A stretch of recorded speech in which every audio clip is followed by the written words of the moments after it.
Okay, number 17 says, give an example of an arithmetic sequence. That means a sequence where we are adding to each term. So it doesn't matter where you start, as long as you list some terms. I'm going to start with 3 and I'm going to go to 8. And if this is arithmetic, I'm adding 5 each time. So then I would be at 13. Adding 5, I would be at 18. And then I would just keep going. Now, a geometric sequence is there where we are multiplying each time. So I could start with 3, I could multiply by 2 to get 6, I could multiply by 2 to get 12, and so on and so forth. Remember, with the geometric sequences, we could also multiply by a fraction. So I could start with 3, and then I could get 3 halves by multiplying by 1/2, and then I could get 3/4, and then I could get 3/8, and that could keep going. So my R value, my common ratio, would be 1/2 here, 2 here, and then actually with arithmetic you could have subtracted by the same number each time too. Alright, we're going to move on to the next page here. Sorry about that. With number 18, and we have our formulas at the top of the page, but it doesn't mean you have to use those formulas in the problem. These formulas here, right here, here, and here across the top are all for our arithmetic sequences and summations, and then we have the geometric ones along here. Well, looking at number 18, it's just asking to list out the first 5 terms, so we want to make sure we're paying attention to what they're asking for. So I'm going to start with an an n value of 1. So the first term is equal to -1 to the n plus 1. So that's, starting with an n value of 1, that's actually going to be -1 squared. And we want to make sure that we put this in parentheses so the -1 is being raised to that power. And then we're going to multiply by n plus 2. So that would be 1 plus 2.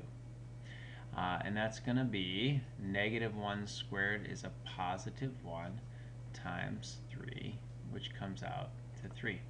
So we're going to do this. We're going to keep doing this for each of the first 5 terms. So the second term, we're going to plug in and get -1 raised to the n plus 1. So this time 2 plus 1, which is 3. And then we're going to have n plus 2. So that would be 2 plus 2. And when we do this, we're going to get a -1 to the third power, which is -1, times our summation here is 4. So -1 times 4 is actually going to be -4. Okay, and then listing the third term, we're going to have -1 to the 3 plus 1, which would be the fourth power.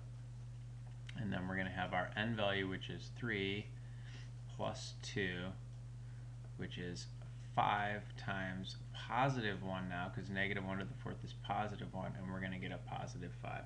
So we're going to notice our values oscillating between positive and negative numbers. Now I think you can see the pattern here, but by the time we do the fourth term, we're going to get -1 to the 5th power, and then we're going to get 4 plus 2, and that equals 6 times -1, so -6. And then when we do the work for the 5th term, you will see that it comes out to +7.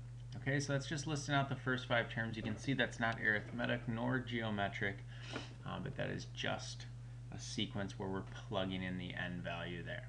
Okay, so that would be what we call an explicit sequence. Now looking here, evaluate this summation. Again, we can use these fancy formulas up here. I can use this formula, I can use any of these formulas as long as they fit.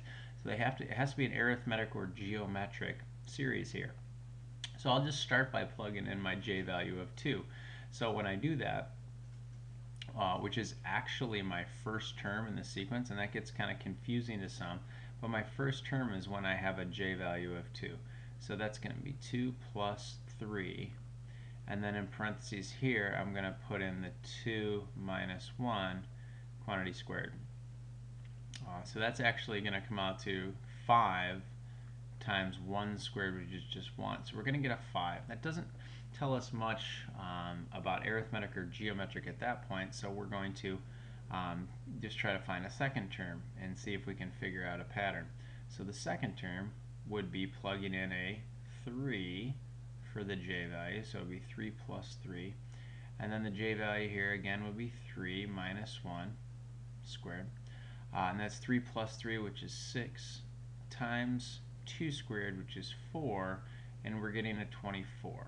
So that may not be what you thought we were going to get as we go through, but we're going to keep on finding another term since maybe we can't determine arithmetic or geometric here.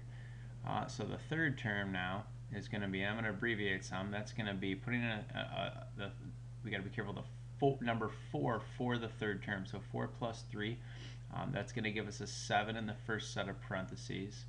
And then we're going to put in a 4 minus 1, which is 3 squared. So that's going to give us a 9 here.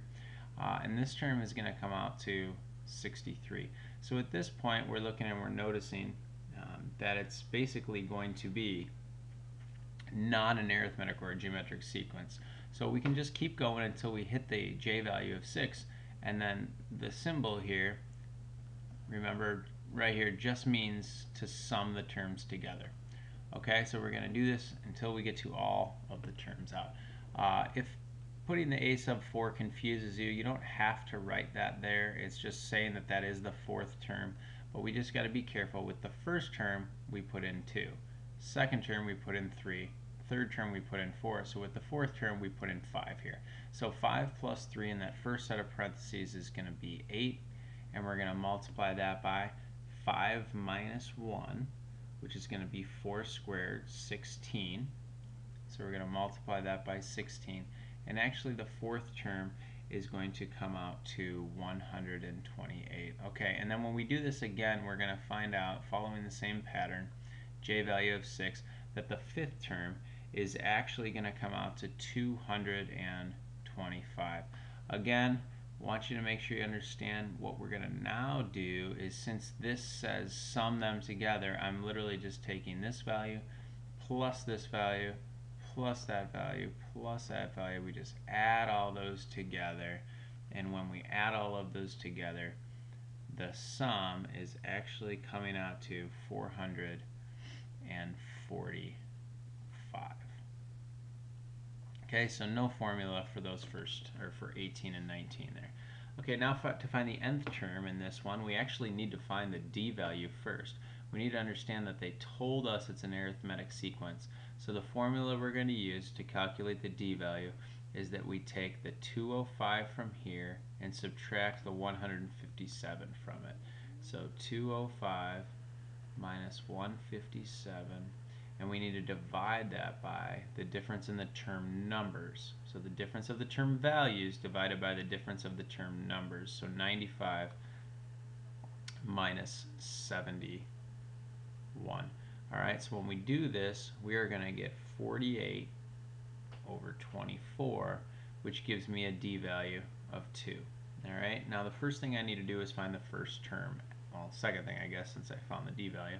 But the second thing I need to do is find the first term so that I can come up with the nth term formula. So I'm going to plug right into, actually this one right up here is what I'm going to use at this point. So the nth term is equal to the first term, which we don't know, plus n minus 1 times d. Alright, well the nth term, I'm going to establish that as 157. So I'm going to establish this as 157 for the term value there. By doing so, I've established the n value as 71. So I'm going to calculate the first term plus 71 minus 1, and then times that d value of 2 that we calculated. So I'm going to get 157 equals the first term plus 70 times 2, which is 140, and then subtracting the 140 from both sides, we're getting a first term of 17. And now I plug that into my nth term formula. So the nth term here is actually going to be equal to 17 plus, and then n minus 1 times d, which our d value was 2. Now that is an acceptable answer right there, or we could distribute through and then combine like terms. So the nth term could be equal to 17 plus 2n minus 2, and then combine those together, the 17 and the negative 2. So we would get 15 plus 2n. And the beauty of that is that now you could find any term you'd like to find that you were being asked for. Alright, moving along to number 21 here. What is the common ratio for this geometric sequence here? Well, there it is, geometric sequence, and all we're asking for is the common ratio, and this is the one that some students definitely had some trouble with when we tested this information. So you want to, I don't have a specific formula for you to use here, I just want you to think about what's happening. The sixth term is here. What we're going to do is we're going to take this term value and we're going to multiply by r to try to get to 90. Well, we're not multiplying one time, because multiplying one time would be to the seventh term, 2 times would be to the 8th term, but 3 times would get you to the ninth term. So what we want to do here is we want to think about this as, alright, I'm going to take 10 thirds and I'm going to multiply by r. How many times? Well, that's where we look at the difference of these term numbers here. So the 9 and the 6. So that's where I'm actually going to get r raised to the third power, because we take 9 minus 6 to get that value. And then after I multiply r times r times r, so 3 times, I'm actually going to get the value of 90. Alright, so to solve this, we're going to multiply both sides by 3 over 10, or divide by 10 thirds, that's fine. And if I multiply by 3 over 10, I'll see that I've got 9 over 1. And without picking up a calculator, I have r cubed equals 27. And then we have the cube root of both sides, so we're going to get an r value of 3. So our common ratio for this problem is 3. Alright, now find the infinite sum of this series. Well, first of all, when we see that it's an infinite sum, we see that we're going to use this formula right up there, where we take the first term divided by 1 minus r. So going down back to this page, we will see that we need to find the r value here. So if you can't figure out how to get from 6 to 4, try to look from 4 to 8 thirds, and then 8 thirds is 16/9. Try to figure out what's happening each time.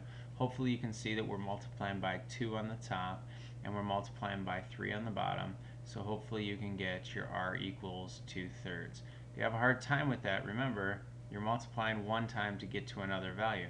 So you're taking 6, you're multiplying by r, and you're equaling the next value. So if you divide both sides by 6, that's a mathematical way of saying, hey, the r value is actually 2 thirds. Okay, but now to find this infinite sum here, we're simply going to use our formula where we take the first term, which is 6, divided by 1 minus r, which is 2 thirds. Now that's going to give me 6 divided by, well, this is really, we can think of this as 3 thirds. 3 thirds minus 2 thirds is 1 third. And division is the same as multiplying by the reciprocal. So 6 divided by 1 thirds is the same as 6 times 3 over 1. So the sum that we're approaching here is 18. Alright, number 23. The integer problem. The first thing we got to do is we got to realize how many terms there are. Now, before I go too quickly, I hope you can understand that going from 338 to 339 to 340 is an arithmetic sequence where we're adding 1 each time. So the d value for this problem is 1. Now the number of terms is going to be 521 minus 338, and then we're going to add 1. And we've talked about that multiple times in class of why that is true. So that's going to give us 184 terms. Now, I am a personal believer that this formula is the easiest one to use in this situation. It is definitely not the only one, but basically you have the first term in the sequence and the last term that you're looking for, as long as we're going to establish these 3 n values here as 184.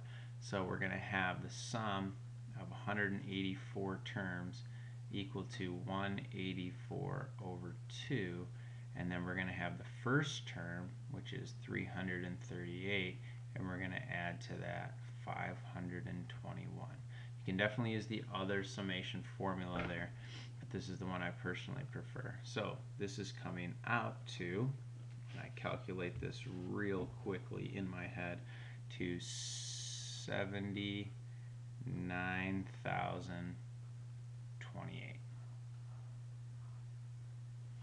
Okay, and that's going to conclude this video for 18 through 20